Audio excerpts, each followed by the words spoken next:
retour sur ce plateau TV Boulangerie en direct du CIRA, du Salon international et de la restauration, de l'alimentation et de l'hôtellerie, plus exactement sur le stand de la Confédération nationale de la boulangerie-pâtisserie française, où pour cette 5e émission, nous allons parler des nouvelles tendances alimentaires. Et pour parler des nouvelles tendances alimentaires, j'ai le plaisir d'accueillir Pierre Tristan Fleury. Bonjour. Bonjour Gilles. Vous êtes directeur du LAMPA. Le LAMPA, c'est le Laboratoire national de la boulangerie-pâtisserie. Alors, nous allons parler des nouvelles tendances alimentaires, mais avant de rentrer dans le vif du sujet, présenter justement vos missions au sein du LAMPA. C'est quoi le LAMPA exactement ? C'est un laboratoire d'analyse à la base. On contrôle toutes les farines et les blés du secteur.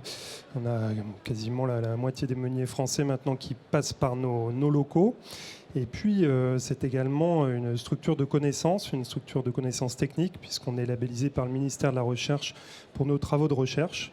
Donc, on a un label de centre de ressources technologiques, ce qui nous permet d'avancer sur des sujets d'intérêt général concernant, par exemple, la diminution du sel dans le pain ou la consommation de fibres, mais tout un tas d'autres sujets. Actuellement, on travaille beaucoup sur l'asthme en boulangerie et la diminution de la pulvérulence des farines. Mais on est également un acteur de terrain puisqu'on a une activité d'audit. On intervient chez les meuniers, notamment dans le cadre de démarches qualité, comme le label rouge par exemple, mais aussi des démarches plus privées sur des cahiers des charges qualité. On a une activité de formation aussi, puisqu'on génère beaucoup de connaissances et donc on a à cœur de communiquer sur cette connaissance et de l'inculquer à la filière. Donc on a un organisme de formation depuis 2007 et on a aujourd'hui un catalogue de formation avec plus d'une quarantaine de formations à notre actif. Et enfin, last but not least, on est également un acteur de la filière en termes d'événementiel, puisqu'on organise la Coupe de France des écoles de boulangerie-pâtisserie en co-organisation avec les équipementiers. Et donc ça fait depuis 2007 maintenant qu'on organise cet événement tourné vers les écoles, là encore pour promouvoir la connaissance et le savoir-faire français et lui apporter une vraie vitrine au niveau des salons, et notamment le salon européen que tu connais bien. Exactement, et vous êtes en lien évidemment, en étroite collaboration avec la Confédération des artisans boulangers. On a plusieurs mois été bouleversés par cette crise que tout le monde connaît, celle du Covid. Quel changement a-t-on observé ? Qu'est-ce que vous avez observé dans les habitudes alimentaires des Français ? Est-ce que vraiment il y a eu un changement ou non, on est resté comme avant ? Alors déjà, moi, ce que j'ai pu observer, et je crois qu'on peut en être fier, c'est que la boulangerie française a été reconnue comme commerce essentiel. Et ça, ah oui, ça c'est un changement, un grand changement. Et ça, clairement, je trouve que c'est important de le rappeler. Alors sur le moment, c'était un peu un choc pour les boulangers parce que physiquement, il fallait tenir, il fallait être face aux consommateurs. Il y avait beaucoup de tensions, c'était pas simple, mais clairement, je crois qu'on peut être fier d'avoir tenu la barre et d'avoir été clairement identifié comme commerce essentiel. Bon, c'était pas très adroit pour les commerces non essentiels, mais en tout cas, nous, on était dans la bonne catégorie, je dois dire. Alors, est-ce que ça a changé des habitudes auprès des consommateurs ? Clairement, je pense qu'il y a eu des changements plus en termes de logistique. Il y a eu notamment le développement du click and collect qui s'est quand même fait. Après, il y a eu surtout un intérêt manifeste pour le pain et pour la farine à ce moment-là. On se souviendra tous des pénuries de farine qui nous étaient annoncées par diverses voies journalistiques et qui en réalité n'ont pas eu lieu. Et ça veut dire quoi concrètement ? Les boulangers ont fabriqué plus de pain que d'habitude ? Non, ça veut dire simplement qu'on a une filière qui est robuste. Ça veut dire qu'en fait, en France, on est quand même un gros exportateur de blé et qu'il n'y a pas d'inquiétude par rapport à ça. Il y a une vraie culture du pain, il y a une vraie culture de la sécurisation de nos filières et en fait, il y a un attachement tout simplement à ce produit symbolique. Donc on a vu tout simplement que la filière était solide, qu'elle était prête à absorber ce type de choc et puis surtout qu'on avait des acteurs qui étaient passionnés par ce qu'ils font et les boulangers ont su montrer à nouveau qu'ils étaient au rendez-vous. Donc les consommateurs ont eu accès à de la farine un peu partout dans les grandes surfaces, chez les boulangers et ont eu accès au pain auquel ils sont très attachés. Alors donc, ce qui est sûr, c'est que le consommateur devient de plus en plus exigeants, on le dit et on le voit surtout, et souhaitent être davantage acteurs donc, de leur alimentation. Est-ce que pour vous, ils s'interrogent sur les origines des produits, les bienfaits pour la santé ou la planète? On l'en voit qui s'interrogent encore sur ça. Est-ce que l'assiette devient-elle une revendication, j'allais dire, plus citoyenne? Alors pour moi, c'est vraiment la révolution majeure qui est en train de s'opérer.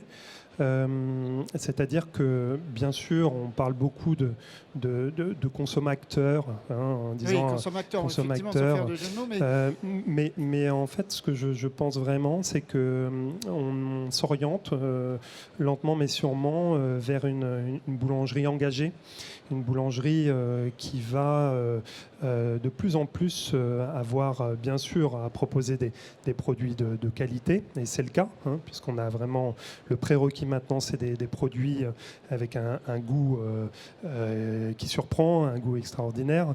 Mais je pense qu'on va avoir aussi besoin de montrer à quel point on est engagé, parce qu'il y a des grands enjeux qui sont devant nous, des enjeux environnementaux, des enjeux également de sens, de RSE, tous ces termes qui sont de plus en plus présents dans notre société.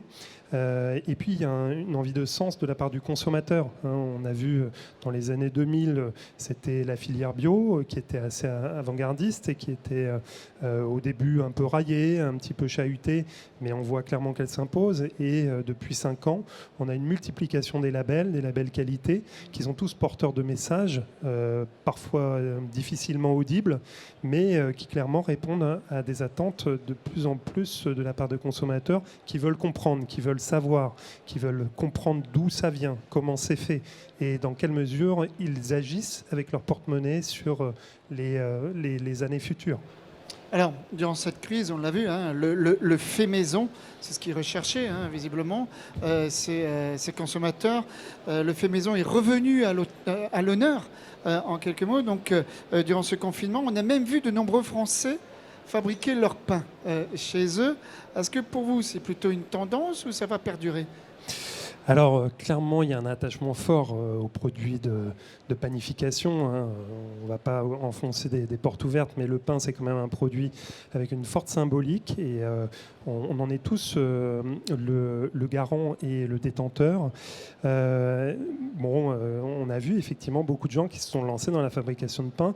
Et je me suis surpris à aller livrer même des petits échantillons de farine à des amis pendant les périodes Covid.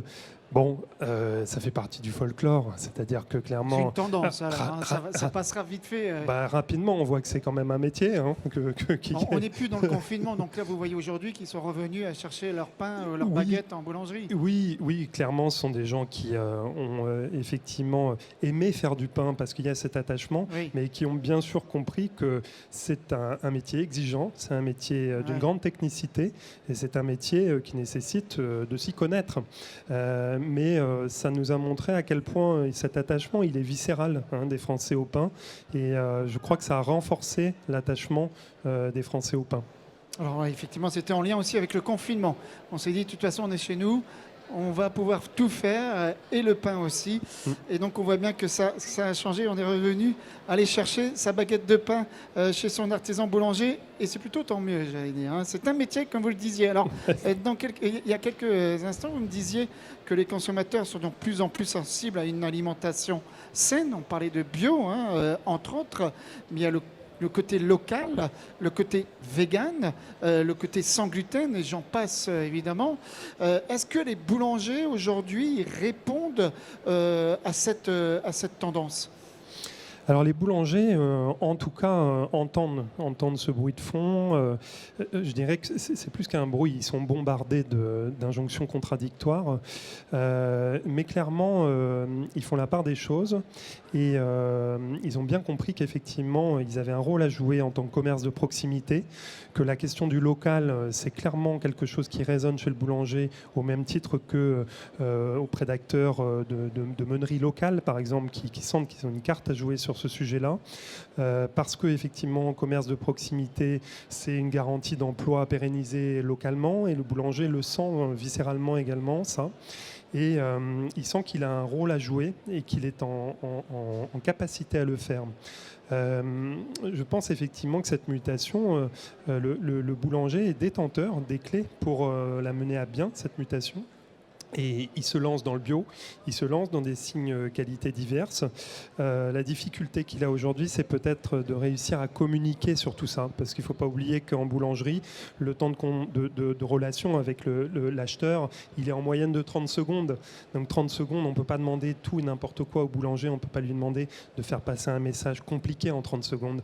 Mais par contre, je reviens sur ce concept de boulangerie engagée. Je crois que le boulanger a toujours été engagé et qu'il a conscience qu'aujourd'hui, plus que encore les années passées, on lui demande d'être engagé et de montrer qu'il l'est. Et je crois beaucoup à la boulangerie engagée sur les années futures. Ça, c'est important pour la concurrence, j'allais dire, tels les industriels. C'est ce qui fera la différence pour vous ? Oui, concrètement, un boulanger aujourd'hui doit faire du bon. C'est un prérequis, c'est une nécessité. Bon, oui. Parce que s'il ne fait pas du bon, tout simplement, il y aura à 100 mètres, à 200 mètres, à 300 mètres, quelqu'un qui va le bousculer et qui fera mieux que lui. Mais en plus de ça, il va devoir être porteur d'un message et remettre en avant les vertus qui sont les siennes, c'est-à-dire les vertus proximité, les vertus aussi d'employabilité, quand vous ramenez au nombre de baguettes vendues, le nombre d'emplois qui sont préservés par la boulangerie artisanale par rapport à une boulangerie effectivement plutôt de gros volume, clairement c'est en faveur de l'emploi, l'artisanat, il n'y a pas débat. Et sur le tissu local, le maintien du tissu local, il n'y a pas mieux, hein. C'est vrai qu'en France, on a plutôt tendance à valoriser les grosses entreprises. On cherche des gros fleurons de l'industrie. Je ne dis pas que ce n'est pas nécessaire parce que la concurrence elle est mondiale et qu'il faut bien sûr qu'on ait des entreprises fortes au niveau international. Mais n'oublions pas que les TPE, ça représente une partie énorme en termes d'employabilité. Ça représente un maillage énorme au niveau du territoire français. Et ça, c'est précieux. Et donc, c'est important de le préserver parce que c'est de l'emploi, parce que c'est de la proximité, parce que c'est de la qualité. Vous parlez d'engagement il y a quelques instants. Il y a la marque Boulanger de France qui est sortie avec la Confédération. C'est clairement en lien de ce que vous disiez. Là, vous y croyez justement ? Ah oui, clairement, la marque Boulanger de France, c'est quelque chose auquel je crois vraiment. C'est pour moi un gage de qualité. C'est une première pierre à l'édifice et c'est un accompagnement de chaque instant qu'il faut être en mesure de porter et de porter collectivement. Pour moi, cette marque, elle est la garantie sur différents critères, des critères qualitatifs, des critères liés également au sel, des critères liés au savoir-faire et puis au métier. Je pense qu'il faut aller plus loin et qu'il faut avoir de la constance et de la rigueur dans la durée. Parce qu'une marque, c'est quelque chose qui impose aussi une rigueur et une constance. Et ça se construit dans la durée. Mais vraiment, j'applaudis des deux mains. Je trouve que c'est nécessaire et ça permet aussi de faire la différence entre des gens qui portent un savoir-faire, une ambition, et puis d'autres peut-être un peu moins. Exactement, puis avec passion. Alors il y a une autre tendance, Pierre Tristan, qui semble être apparue pendant cette crise, c'est l'importance du repas.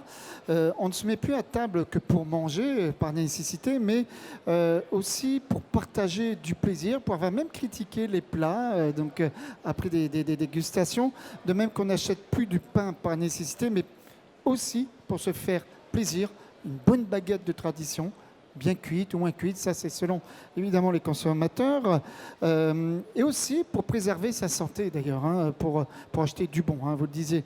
Est-ce que vous êtes d'accord avec toute cette analyse ? Alors en fait, je pense que c'est une bonne synthèse. Je dirais qu'il ne faut quand même pas oublier qu'on a en France 10 millions de personnes sous le seuil de pauvreté. 10 millions de personnes sous le seuil de pauvreté, ça veut dire que l'aliment pain, il n'est pas simplement un aliment plaisir, il est aussi un aliment nutritif. Donc ça, ne l'oublions pas.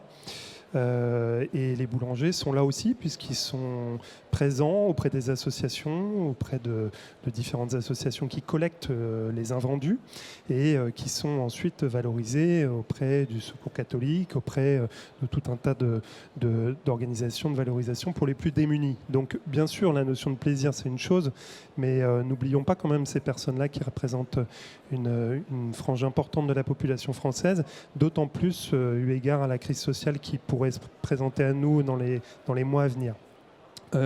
Mais c'est vrai que le pain, c'est effectivement un élément plaisir. C'est un élément plaisir et effectivement, la qualité exigée de plus en plus en témoigne. Après, je pense que ce sont des prérequis, encore une fois, et qu'il faudra aller plus loin.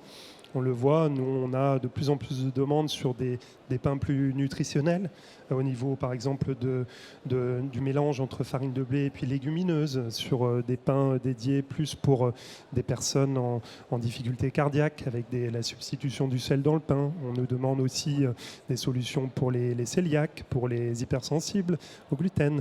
Et en fait, c'est aussi toutes ces attentes de la population française auxquelles il va falloir répondre, c'est-à-dire ne pas mettre de côté, mais au contraire, aller sur cette voie-là, aller sur la voie qui nous est demandée par le consommateur. On parle beaucoup de flexitarisme aujourd'hui, on parle beaucoup de véganisme, on parle beaucoup... Il y a de multi-tendances et le boulanger peut être au rendez-vous sur tous ces segments-là.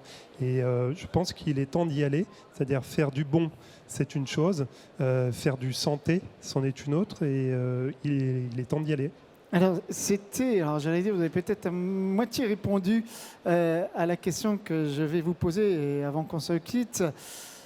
Pierre Tristan, c'est quoi pour vous ou la définition d'un bon pain, alors, avec tout ce que vous avez dit? Alors, un bon pain, bon, ça va être ma définition parce que, voilà, on a tous une forme de subjectivité, mais pour moi, je dirais que déjà, c'est une croûte...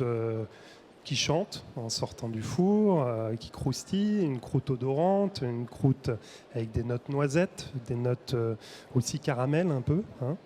Et puis après, c'est une mâche, c'est-à-dire que quand on va attaquer au premier coup de dent, eh ben, il faut que ça résiste un peu, mais en même temps, après que ça craque, que ça cède et que ce soit ensuite fondant, qu'on ait une mie qui soit onctueuse, une mie aussi aérée, une mie sauvage et peut-être un petit goût de noisette là encore qui ressort.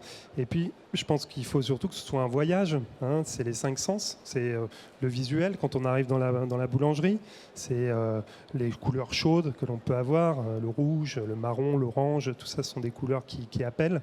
C'est l'odeur aussi quand on rentre dans la boulangerie, hein, parce qu'il n'y a pas que le toucher, il n'y a pas que le croustillant, il y a aussi le toucher. Quand on touche un pain, on ressent quelque chose. Et je pense que le boulanger doit travailler sur les 5 sens, et ces 5 sens-là font que ça va emporter ou pas le morceau, et ça va plaire aux consommateurs. Mais après, bon, moi je sais que j'adore un pain très brut, le pain de l'Odef par exemple, tu vois, un pain avec très peu de façonnage, mais une mie très alvéolée, et puis quelque chose de très sincère.